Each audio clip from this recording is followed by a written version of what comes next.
Easy ആയിട്ട് അതും 3D ലുക്കിൽ ഒരു എട്ടുകാലിയെ വരച്ചാലോ? ആദ്യം ഒരു വട്ടം വരയ്ക്കാം. അതിനു മുകളിൽ ചെറിയൊരു വട്ടവും കൂടി. അടുത്തത് ഇതിന്റെ കാലുകൾക്ക് വേണ്ടി ഈ കാണുന്നത് പോലെ ലൈൻ വരച്ച് ജോയിന്റ് ഭാഗം വരുമ്പോൾ ചെറിയൊരു വട്ടവും വീണ്ടും ലൈൻ, ഒരു വട്ടവും കൂടി, ദെൻ ഒരു ലൈനും കൂടി, അങ്ങനെ കാലുകൾ മുഴുവനായി വരച്ചാൽ ദേ ഇങ്ങനെ കിട്ടും.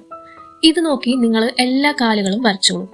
പിന്നീട് ഈ വരച്ചതിലൂടെ അതിന്റെ ശരിയായ രൂപം വരയ്ക്കാം. കാലുകളുടെ അറ്റമെത്തുമ്പോൾ അതിന്റെ വണ്ണം കുറയ്ക്കാം. അങ്ങനെ എല്ലാ കാലുകളും വരയ്ക്കാം. 3D ലുക്കിന് വേണ്ടി വരച്ചിരിക്കുന്നതിന് അടിയിലായി ലൈറ്റായിട്ട് ഇതുപോലങ്ങ് വരച്ച് ഷെയ്ഡിങ്ങിലോട്ട് കടക്കാം. സ്പൈഡറിന്റെ ശരീരഭാഗത്തും കാലുകളിലുമെല്ലാം ഡാർക്കായി തന്നെ ഷെയ്ഡ് ചെയ്യാം. ഷെയ്ഡ് ചെയ്യുമ്പോൾ കുറച്ച് ഭാഗം വൈറ്റ് ആയിട്ട് തന്നെ വിടണം. കാലുകളുടെ ജോയിന്റ് വരുന്ന ഭാഗത്തും ചെറിയൊരു വൈറ്റ് വരണം. സ്പൈഡറിന് തൊട്ടടിയിൽ നല്ല ഡാർക്ക് ചെയ്ത് ബാക്കിയുള്ള ഭാഗത്തും കാലുകളുടെ ഭാഗത്തും ബ്ലെൻഡർ ഉപയോഗിച്ച് ലൈറ്റ് ഷെയ്ഡ് ചെയ്യാം. വൈറ്റ്നർ ഉപയോഗിച്ച് കണ്ണിന്റെ ഭാഗത്തിൽ ഡോട്ട് പോലെ ഇട്ട് കൊടുക്കുക. ഇത്രയും ചെയ്താല് 3D ലുക്കിലുള്ള നമ്മുടെ സ്പൈഡർ റെഡി. അപ്പോൾ ഇതുപോലുള്ള ഡ്രോയിങ് ട്യൂട്ടോറിയൽ വീഡിയോസിനായി നമ്മുടെ ചാനൽ ഇപ്പൊ തന്നെ സബ്സ്ക്രൈബ് ചെയ്തു വെച്ചോളൂ. താങ്ക്